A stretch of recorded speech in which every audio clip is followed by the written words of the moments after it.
Alat-alat yang digunakan dalam penentuan kadar besi adalah sederet labu takar 25 mili, kita gunakan 5. Kemudian pipet ukur, kemudian pipet volume, di sini digunakan 5 mili.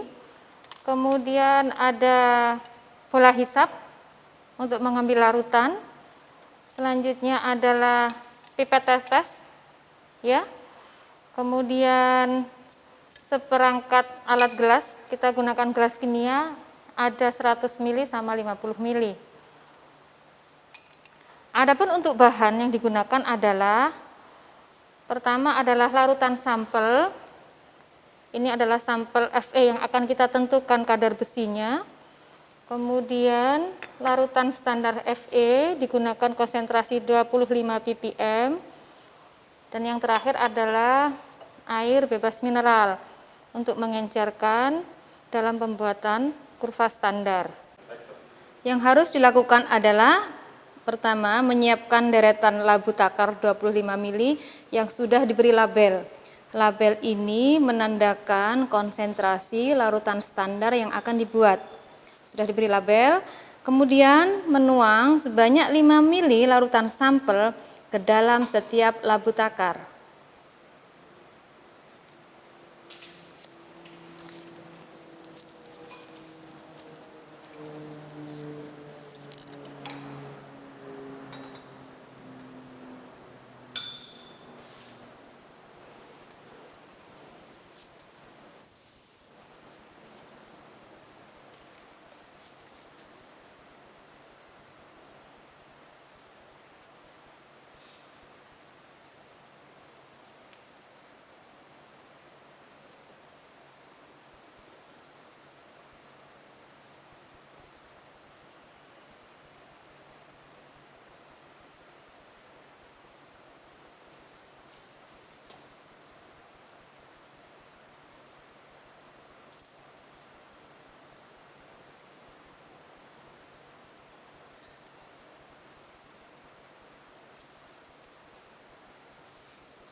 Pengisian dilanjutkan ke seluruh labu takar. Setelah larutan sampel dituang dalam sederetan labu takar tadi, kemudian masing-masing labu takar ditambahkan sejumlah larutan standar. Yang pertama adalah 0 mili, 2,5 mili, 5 mili, 7,5 mili, dan 10 mili.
Setelah sejumlah larutan standar ditambahkan dalam kelima labu takar, berikutnya adalah menandabataskan atau diencerkan dengan aquades hingga tanda batas 25 mili.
Assalamualaikum warahmatullahi wabarakatuh.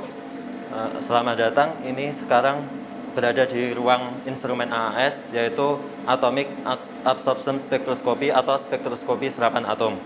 Di mana dapat kita lihat ini merupakan instrumen dari AAS itu. Ada beberapa bagian yang perlu kita pelajari. Yang pertama, di sini merupakan sumber radiasi yang akan kita gunakan untuk menganalisis sampel, di mana sumber radiasi ini merupakan lampu katoda berongga. Lampu katoda berongga ini akan disesuaikan dengan sampel yang akan kita analisis. Karena dalam praktikum kali ini akan menganalisis sampel besi, maka digunakan lampu katoda berongga Fe. Bagian selanjutnya yaitu di sini ini merupakan flame tempat atomisasi, di mana sampel sebelumnya nanti sampel akan kita taruh di sini, sampel cairan. Di sini ada pipa kapiler. Pipa kapiler ini akan menghisap dari sampel tersebut. Nah, selanjutnya akan masuk ke dalam proses nebulasi. Di sini merupakan nebulizer, terjadi proses nebulasi. Selanjutnya sampel akan dibakar di sini, di mana nanti di sini akan ada nyala api atau flame tersebut.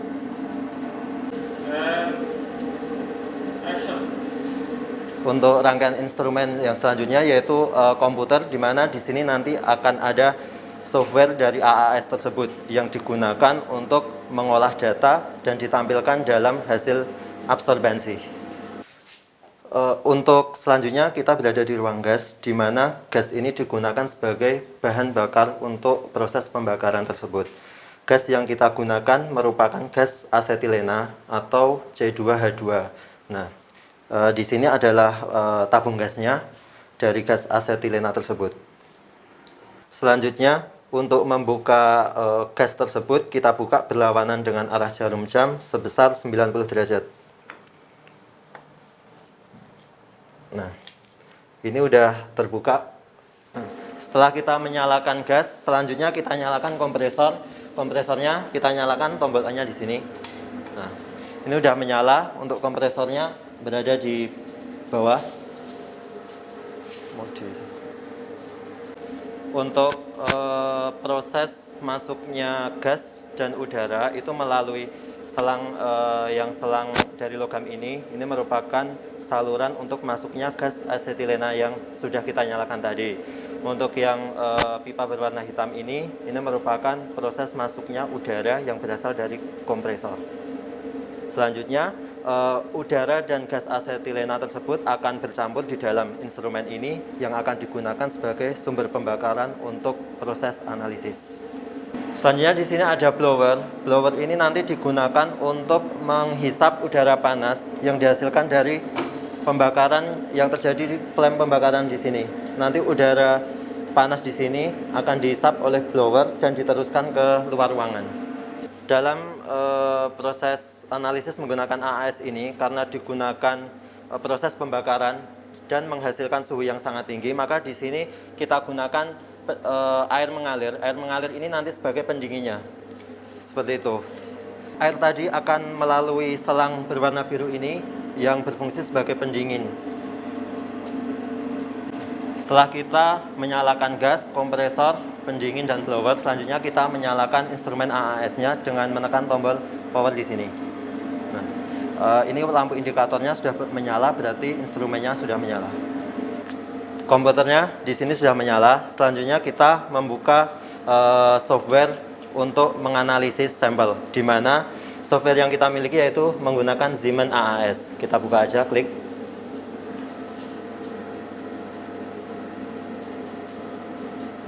Nah, seperti ini untuk tampilannya.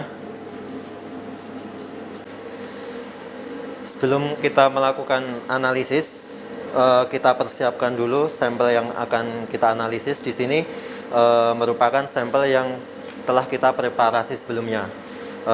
Dari labu ukur kita pindahkan ke glass beaker supaya memudahkan proses analisis.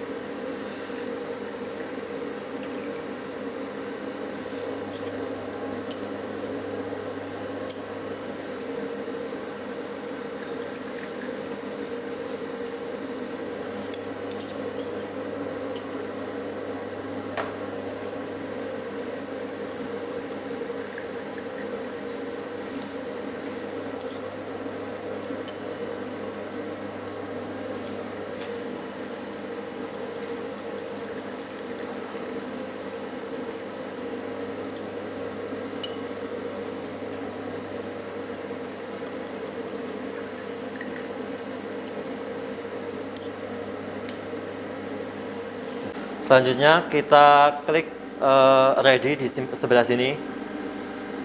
Nah,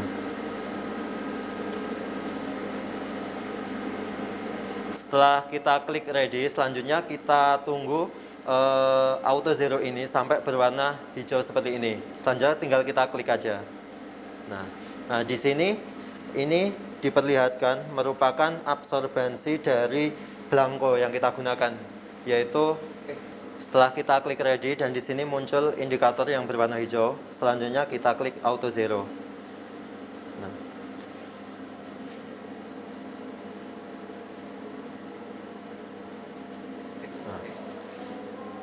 Setelah indikatornya ini berwarna hijau kembali, selanjutnya kita akan melakukan proses analisis terhadap sampel.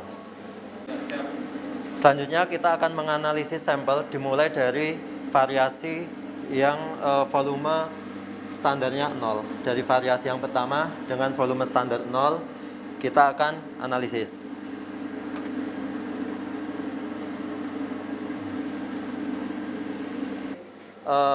Tombol di sini yang berwarna hijau, kita klik. Nah, kita tunggu sampai warnanya di sini menjadi biru kehijauan. Ini masih mengukur.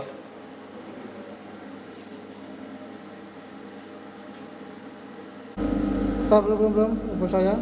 Ready sama? Sorry Pak, ready nanti sama auto zero ini. Ready. Ini ready, auto zero. Oh, iya. Oke. Tuh, kayak. Selanjutnya kita klik ready di sebelah sini. Nah.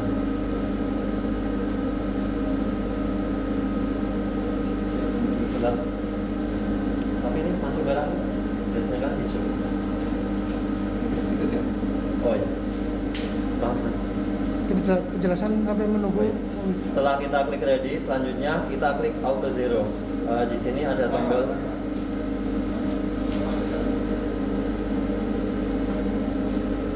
Setelah kita klik ready, Iya. kita tunggu sampai warna Hijau, hijau. iya. Sudah gitu ya? Iya, iya. Oke, siap. Yuk. Setelah kita klik ready, selanjutnya kita tunggu auto zero ini sampai berwarna hijau seperti ini. Selanjutnya tinggal kita klik aja. Nah, di sini ini diperlihatkan merupakan absorbensi dari belangko yang kita gunakan, yaitu Salah klik kamu. benar Bapak. Auto zero-nya ini.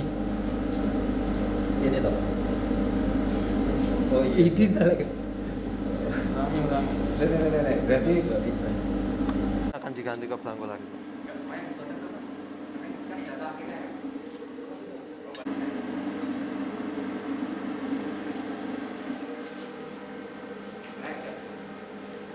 Iya naik 0,2.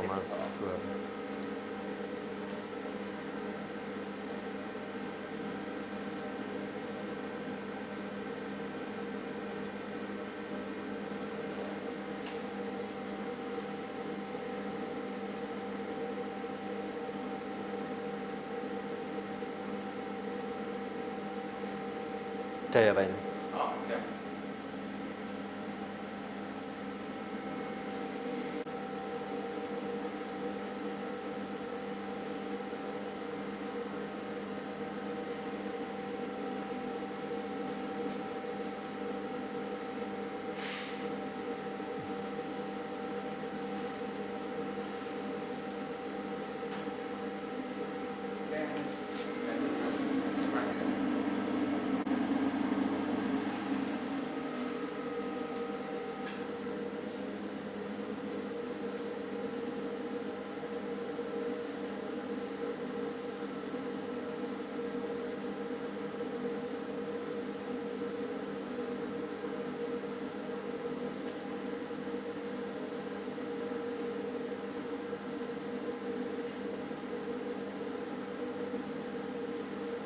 Udah ya Pak?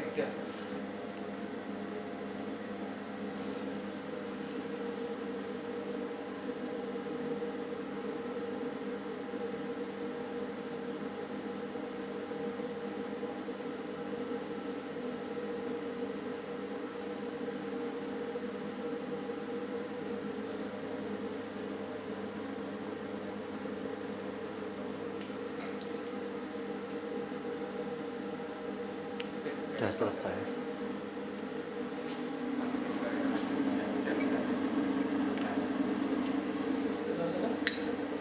Setelah kita selesai melakukan analisis, di sini dapat kita lihat absorbensi dari masing-masing sampel. Yang pertama ini dari sampel dengan 0 mili larutan standar itu mempunyai absorbensi sebesar 0,0768.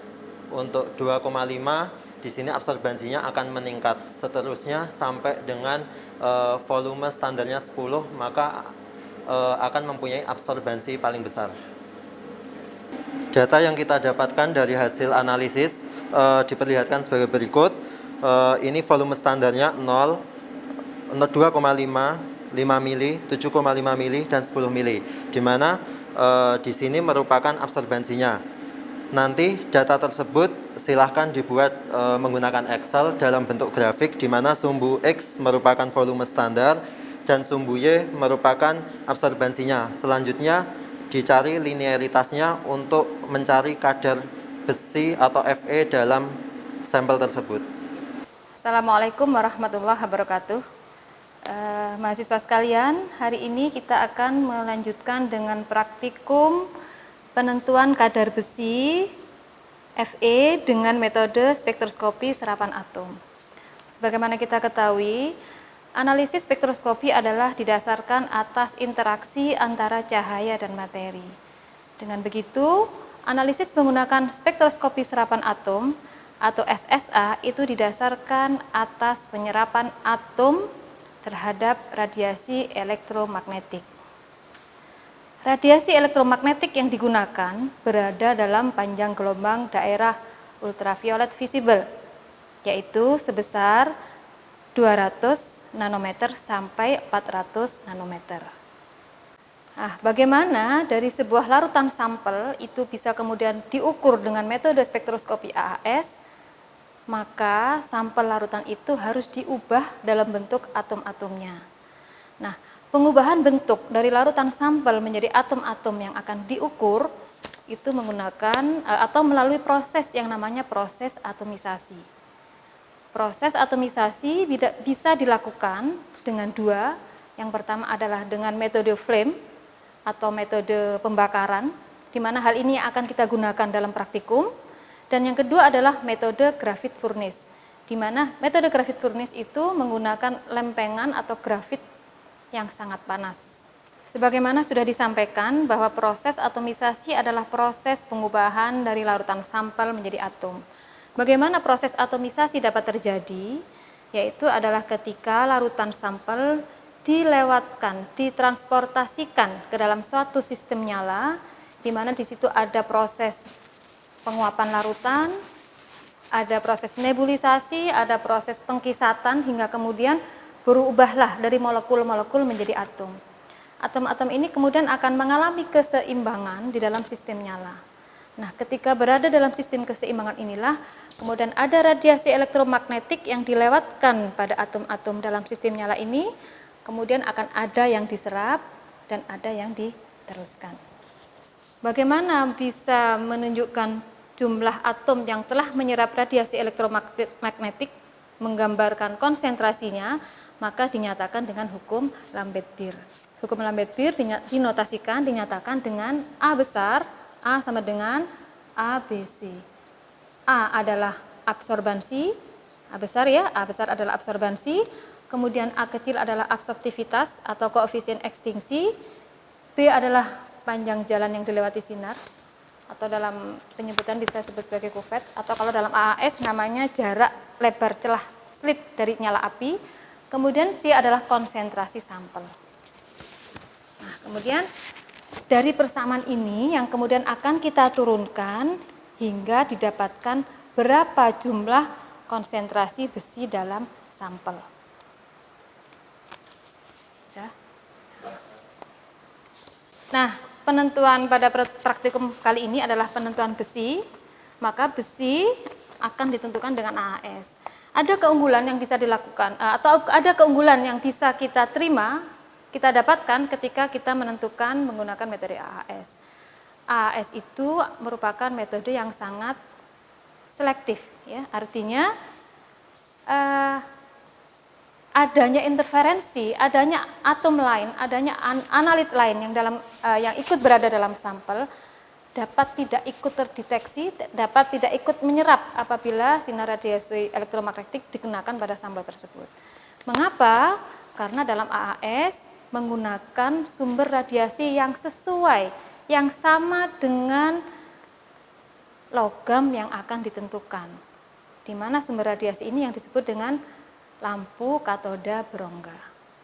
Nah, inilah akhirnya besi cukup mudah, cukup akurat, dan cukup selektif untuk bisa ditentukan dengan AAS.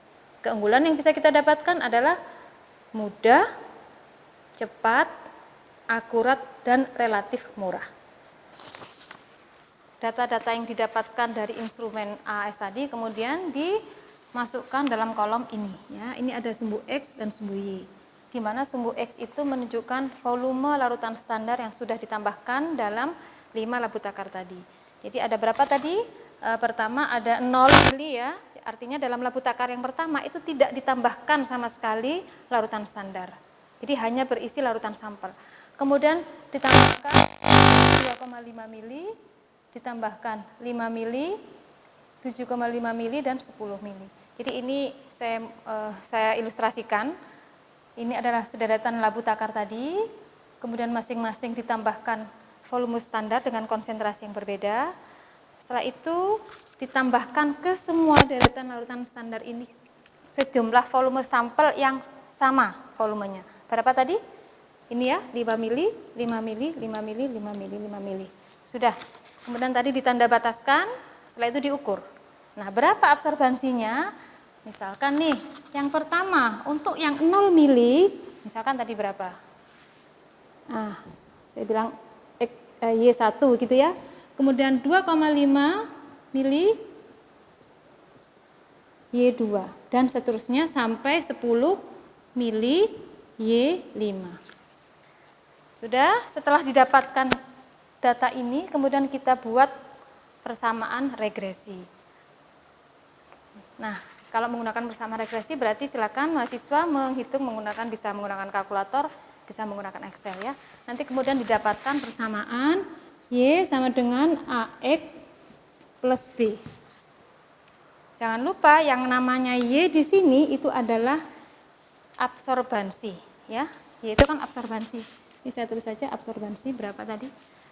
Nah, absorbansinya itu adalah absorbansi total. Absorbansi total artinya absorbansi atau serapan dari serapan larutan standar ditambah serapan larutan sampel. Kenapa ada dua absorbansi yang ditambahkan di sini? Karena jangan lupa yang ditambahkan dalam labu takar yang diukur tadi ada dua larutan kan? Larutan standar dan larutan sampel. Maka absorbansinya adalah absorbansi total. Sudah, kalau sudah didapatkan seperti ini Y adalah Y total ya, Y total sama dengan Y standar per Y sampel atau A, karena Y sama dengan A atau absorbansi, A standar tambah A sampel. Di mana A standar, A adalah hukum Lambert-Beer berlaku ini, maka kita ikuti saja hukum Lambert-Beer, A, B, C standar ya, miliknya standar, ditambah serapan dari sampel atau A, B, C dari sampel. Nah, kemudian ini bisa kita kelompokkan begitu ya. Kita bisa simbolkan, kita bisa notasikan bahwa yang ini A, B, C standar V total itu adalah A. Kemudian yang ini adalah B. Ini V total dari standar, ini V total dari sampel. Kenapa ada V total?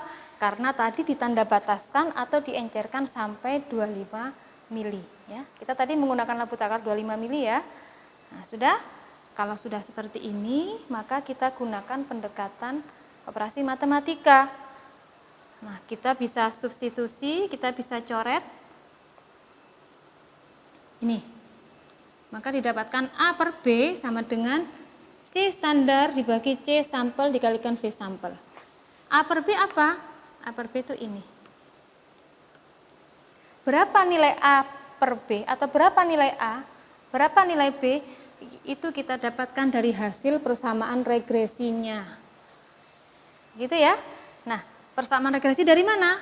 Kembali lagi dengan data yang tadi. Dari hasil perhitungan yang sudah dimasukkan dalam kolom-kolom tadi. Artinya A itu adalah konstanta. Misalkan saya tuliskan saja Y sama dengan 0,57 X plus 2,5. Maka A sama dengan 0,57, B sama dengan 2,5. Nah, konstanta ini atau besaran angka bilangan ini kemudian kita masukkan ke sini.